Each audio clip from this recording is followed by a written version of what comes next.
ಇತ್ತ ದರ್ಶನ್ ಹಾಗೂ ಗ್ಯಾಂಗ್ನಿಂದ ರೇಣುಕಾ ಸ್ವಾಮಿ ಕೊಲೆ ಪ್ರಕರಣಕ್ಕೆ ಸಂಬಂಧಪಟ್ಟಂತೆ ಮಿತ್ರ ಪ್ರದೋಷ್ ಮಾಫಿ ಸಾಕ್ಷಿಗೆ ಕೋರ್ಟ್ ಸಮ್ಮತಿಯನ್ನ ನೀಡಿದೆ. ಇತ್ತ ಪ್ರದೋಷ್ ಸಾಕ್ಷ್ಯ ವಿಚಾರಣೆಗೆ ಮುಂದಾಗಿರುವಂತದ್ದು ಎಸ್ಪಿಪಿ. ಪ್ರದೋಷ್ ಹೊಡೆತಕ್ಕೆ ಕಂಗಾಲಾದ ನಟ ದರ್ಶನ್ ಅಂಡ್ ಗ್ಯಾಂಗ್ನಿಂದ ರೇಣುಕಾ ಸ್ವಾಮಿ ಕೊಲೆ ಕೇಸ್ಗೆ ಸಂಬಂಧಪಟ್ಟಂತೆ ಇದೀಗ ಮಿತ್ರ ಪ್ರದೋಷ್ ಮಾಫಿ ಸಾಕ್ಷಿಗೆ ಕೋರ್ಟ್ ಸಮ್ಮತಿಯನ್ನ ಕೂಡ ನೀಡಿದೆ. ಇತ್ತ ಪ್ರದೋಷ್ ಸಾಕ್ಷ್ಯ ವಿಚಾರಣೆಗೆ ಮುಂದಾಗಿರುವಂತದ್ದು ಎಸ್ಪಿಪಿ. ಸಾಕ್ಷ್ಯ ವಿಚಾರಣೆಗೆ ಅನುಮತಿ ಕೋರಿದ್ದ ಎಸ್ಪಿಪಿ ಪ್ರಸನ್ನ ಕುಮಾರ್ ಅವರು ಎಸ್ಪಿಪಿ ಮನವಿಗೆ ದರ್ಶನ್ ಪರ ವಕೀಲರು ಆಕ್ಷೇಪಣೆಯನ್ನ ವ್ಯಕ್ತಪಡಿಸಿದ್ದಾರೆ. ಪಡಲೇಬೇಕು. ಮಾಫಿ ಸಾಕ್ಷಿ ಆದೇಶ ಪ್ರಶ್ನಿಸಿ ಈಗ ಮೇಲ್ಮನವಿಯನ್ನ ಸಲ್ಲಿಸಬೇಕಿದೆ.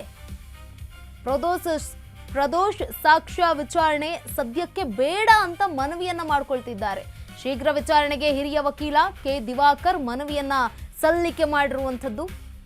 ಪ್ರದೋಷ್ ತೀವ್ರ ಒತ್ತಡದಲ್ಲಿರುವ, ಬೇಗನೆ ವಿಚಾರಣೆ ನಡೆಸಿ.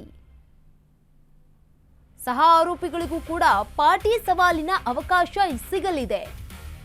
ಸಿಗಬೇಕು ಅನ್ನುವಂತಹ ಕಾರಣಕ್ಕೆ ಈಗ ಪ್ರದೋಷ್ ಸಾಕ್ಷ್ಯ ವಿಚಾರಣೆ ಮುಂದೂಡಿಕೆ ಕೇಳುವ ಹಕ್ಕಿಲ್ಲ. ಆದಷ್ಟು ಬೇಗ ಪ್ರದೋಷ್ ಸಾಕ್ಷ್ಯ ವಿಚಾರಣೆಗೆ ಮನವಿಯನ್ನ ಸಲ್ಲಿಕೆ ಮಾಡಿರುವಂತದ್ದು ಕೂಡ. ಕೋರ್ಟ್ನಲ್ಲಿಂದು 19ನೇ ಆರೋಪಿಯ ಸಾಕ್ಷ್ಯ ವಿಚಾರಣೆ ನಡೆಯಲಿದೆ. ಇನ್ನ ನೋಡಿ, ಪ್ರದೋಷ್ ಹೊಡೆತಕ್ಕೆ ನಿಜಕ್ಕೂ ಕೂಡ ಕಂಗಾಲಾಗಿದ್ದಾರೆ ಅಂತಾನೆ ಹೇಳಬಹುದು ದರ್ಶನ್. ಜೊತೆಗೆ ಸಹ ಆರೋಪಿಗಳು ಕೂಡ.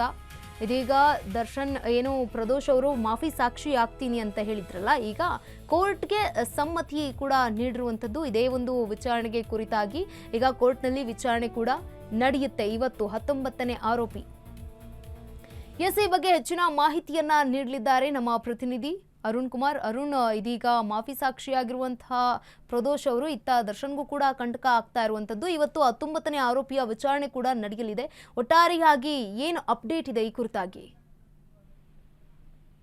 ಗಂಗಾ, ಏನಂದ್ರೆ ಇವತ್ತು ರೇಣುಕಾ ಸ್ವಾಮಿ ಕೊಲೆ ಪ್ರಕರಣದಲ್ಲಿ ಏನು ಟ್ರಯಲ್ ಸಹ ನಡೆಯುವಂತದ್ದು. ಈ ವಿಚಾರಕ್ಕೆ ಸಂಬಂಧಪಟ್ಟಂತೆ ಏನು ಈಗ ದರ್ಶನ್ ಪರ ವಕೀಲರು ಒಂದು ಅರ್ಜಿಯನ್ನು ಹಾಕೊಂಡಿರುವಂತದ್ದು. ಅಂದ್ರೆ ಇದರಲ್ಲಿ ಪ್ರಮುಖವಾಗಿ ಶೀಘ್ರವಾಗಿ ಪ್ರದೋಷ್ ಅವರ ಸ್ಟೇಟ್ಮೆಂಟ್ ಅನ್ನ ಮಾಡೋದು ಬೇಡ ಅನ್ನೋದು ಸಹ ಈಗ ವಕೀಲರ ಆಕ್ಷೇಪಣೆ ಆಗಿರುವಂತದ್ದು. ಯಾಕಂದ್ರೆ ಹೈಕೋರ್ಟ್ ನಾವು ಇದನ್ನ ಮುಂದಿನ ಹಂತದಲ್ಲಿ ಇದನ್ನ ಹೈಕೋರ್ಟ್ ನಲ್ಲಿ ನಾವು ಪ್ರಶ್ನೆ ಮಾಡಬೇಕಾಗುತ್ತೆ. ಹಾಗಾಗಿ ಇದನ್ನ ಶೀಘ್ರವಾಗಿ ಮಾಡಬಾರ್ದು ಅಂತ ಹೇಳ್ಬಿಟ್ಟು ಅವರ ಪರ ವಕೀಲರು ಏನು ನಿನ್ನೆ ಒಂದು ಕೋರ್ಟ್ಗೆ ಒಂದು ಅರ್ಜಿ ಹಾಕಿರುವಂತದ್ದು. ಸೊ ಈ ಸಂಬಂಧ ಕೋರ್ಟ್ ಇವತ್ತು ಅರ್ಜಿಯ ವಿಚಾರಣೆ ಸಹ ನಡೆಸುತ್ತೆ. ಅಂದ್ರೆ ದಿವಾಕರ್ ಅವರು ಪ್ರದೋಷ್ ಪರವಾಗಿ ವಕೀಲರು ಅವ್ರು ಹೇಳ್ತಾ ಇರುವಂತದ್ದು, ನಮ್ಮ ಕಕ್ಷಿದಾರರ ಮೇಲೆ ಸಾಕಷ್ಟು ಒತ್ತಡಗಳಿದೆ, ಆದಷ್ಟು ಬೇಗ ಪ್ರದೋಷ್ ಅವರ ಸಾಕ್ಷಿ ವಿಚಾರಣೆ ಮಾಡಬೇಕು ಅಂತ ಹೇಳ್ಬಿಟ್ಟು ಅವರು ಹೇಳ್ತಾ ಇರುವಂತದ್ದು. ಆದ್ರೆ ದರ್ಶನ್ ಪರ ವಕೀಲರು ಇದಕ್ಕೆ ಆಕ್ಷೇಪಣೆಯನ್ನ ಅಂದ್ರೆ ವಿರೋಧ ವ್ಯಕ್ತಪಡಿಸ್ತಾ ಇರುವಂತದ್ದು. ಆದಷ್ಟು ಬೇಗ ಮಾಡಿಸೋದು ಬೇಡ, ನಾವು ಇದನ್ನ ಪ್ರಶ್ನೆ ಮಾಡ್ಬೇಕಾಗುತ್ತೆ. ಯಾಕಂದ್ರೆ ಸೆಷನ್ಸ್ ಕೋರ್ಟ್ ಏನು ಈಗ ಒಂದು ಆದೇಶವನ್ನು ಕೊಟ್ಟಿದೆ, ಅಂದ್ರೆ ಪ್ರದೋಷ್ ಅವರ ಅರ್ಜಿಯನ್ನು ಅಂಗೀಕಾರ ಮಾಡಿರುವಂತದ್ದು. ಸೊ ಅದನ್ನ ನಾವು ಹೈಕೋರ್ಟ್ ನಲ್ಲಿ ಪ್ರಶ್ನೆ ಮಾಡ್ಬೇಕಾಗುತ್ತೆ. ಹಾಗಾಗಿ ನಮ್ಗೆ ಸಮಯಾವಕಾಶ ಬೇಕು ಅಂತ ಹೇಳ್ಬಿಟ್ಟು ಅವರ ಪರ ವಕೀಲರು ನಿನ್ನೆ ಒಂದು ಕೋರ್ಟ್ಗೆ ಮನವಿಯನ್ನ ಮಾಡಿರುವಂತದ್ದು. ಅದೇ ಅದ್ರ ಜೊತೆಗೆ ಎಸ್ಪಿಪಿ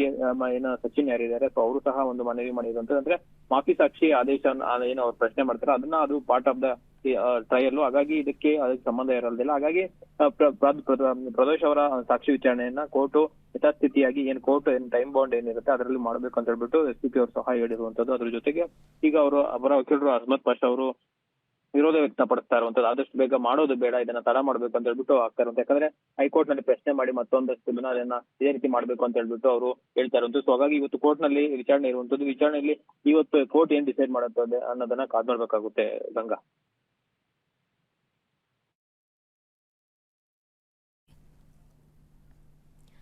ಇದೀಗ ಆರೋಪಿಗಳಿಗೂ ಕೂಡ ಪಾಟಿ ಸವಾಲಿನ ಅವಕಾಶ ಸಿಗಲಿ ಅನ್ನುವಂತಹ ಮಾತುಗಳು ಕೂಡ ಕೇಳಿ ಬರ್ತಾ ಇದೆ. ಪ್ರದೋಷ್ ಸಾಕ್ಷ್ಯ ವಿಚಾರಣೆಗೆ ಮುಂದೂಡಿಕೆ ಕೇಳುವ ಹಕ್ಕಿಲ್ಲ ಅನ್ನುವಂತಹ ಅರ್ಜಿಯನ್ನು ಕೂಡ ಆಗಿದೆ. ಆದಷ್ಟು ಬೇಗ ಪ್ರದೋಷ್ ಸಾಕ್ಷ್ಯ ವಿಚಾರಣೆಗೆ ಮನವಿಯನ್ನ ಮಾಡಿಕೊಳ್ಳಲಾಗ್ತಾ ಇರುವಂತದ್ದು ಎಸ್ಪಿಪಿ ಪ್ರಸನ್ನ ಕುಮಾರ್ ಅವರಿಂದ. ಈ ಒಂದು ಕೋರ್ಟ್ನಲ್ಲಿ 19ನೇ ಆರೋಪಿಯ ಸಾಕ್ಷ್ಯ ವಿಚಾರಣೆ ಇವತ್ತು ನಡೆಯುತ್ತೆ.